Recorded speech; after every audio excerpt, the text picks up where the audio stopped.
Hello and welcome to One News. My name is SYAHMI FARIS YAHAYA and I will be accompanying you for the 30 minutes onwards. Our story today is about the flash flood that hit Kapar-Meru, Klang and affected people in Selangor last year. This happened due to the heavy rainfall during that month, which shows the inefficient drainage system of Kapar-Meru in catering the heavy water runoff. Hence, we are going to have a short interview session with two panels that have been doing their project on the application of GIS in monitoring the potential of flood risk area at Kapar-Meru, Klang towards the safer regions. So, please welcome Ms. WAFA AUNIY and Ms. ALIA HANISAH. Ms. ALIA, before you are doing this project, is there any reference cases that you refer to gain more knowledge? Hi, and thank you for the invitation. I'm Nur ALIA HANISAH, and to answer your question, yes, we have several projects that we refer as our case study before we started doing this project.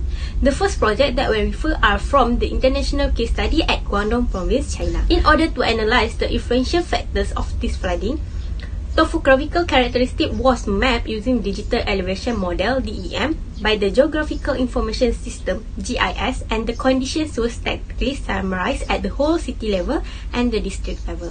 Could you tell the objective and the importance of this analysis for your project? The objective of using GIS is to measure flood risk and to identify the location of flooded area and provide a measurable estimation of the land and infrastructure affected by flood.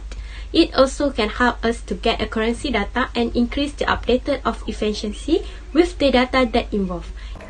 What types of data involved and data obtained you collect around the location? For the data involved, we use factors that causing the flood, which are water bodies, district drainage and topography data that have been created into shapefiles. All the shapefiles used will help to pinpoint in more detail which area have high, low or moderate risk of flood. Most of the data involved were obtained and collected during our site visits to the Klang district. Alright, thank you so much to Ms. ALIA for your explanation. Next session, we will be with Ms. WAFA AUNIY. So, Ms. WAFA, could you briefly have told us on how the process of using GIS analysis? Hi, thanks again for inviting me. Before that, let me introduce myself. My name is WAFA AUNIY and it's a pleasure for me to give some sharing on how we were doing our project. So, firstly, I will explain on the usage of suitability analysis.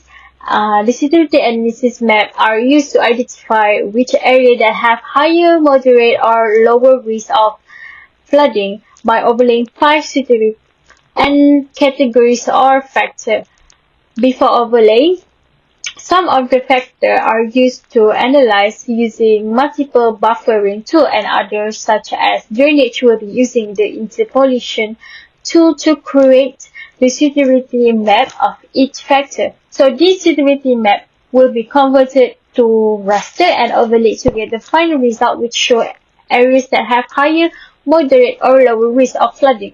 Next, as you can see here, based on the flowchart, it shows the tools that we've been using, which is on the 3D model that get from the finding of thin model to 3D thin, then 3D DM. The tools that were used in making these two 3Ds are the GPX2 feature, raster surface, interpolation, IDW, create thin to raster, scene, and ASIN.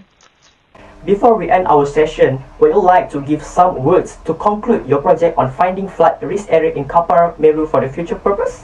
This project can be concluded from the data that we have collected and integrates many different kind of data layers based on maps evaluating on the suitability, capability, estimate, and predict, interpret, and understand of what is occurring. As the result, for the 3D tin were used to accurately and quickly anticipating flood extent so that local communities and national society may act quickly and effectively to prepare.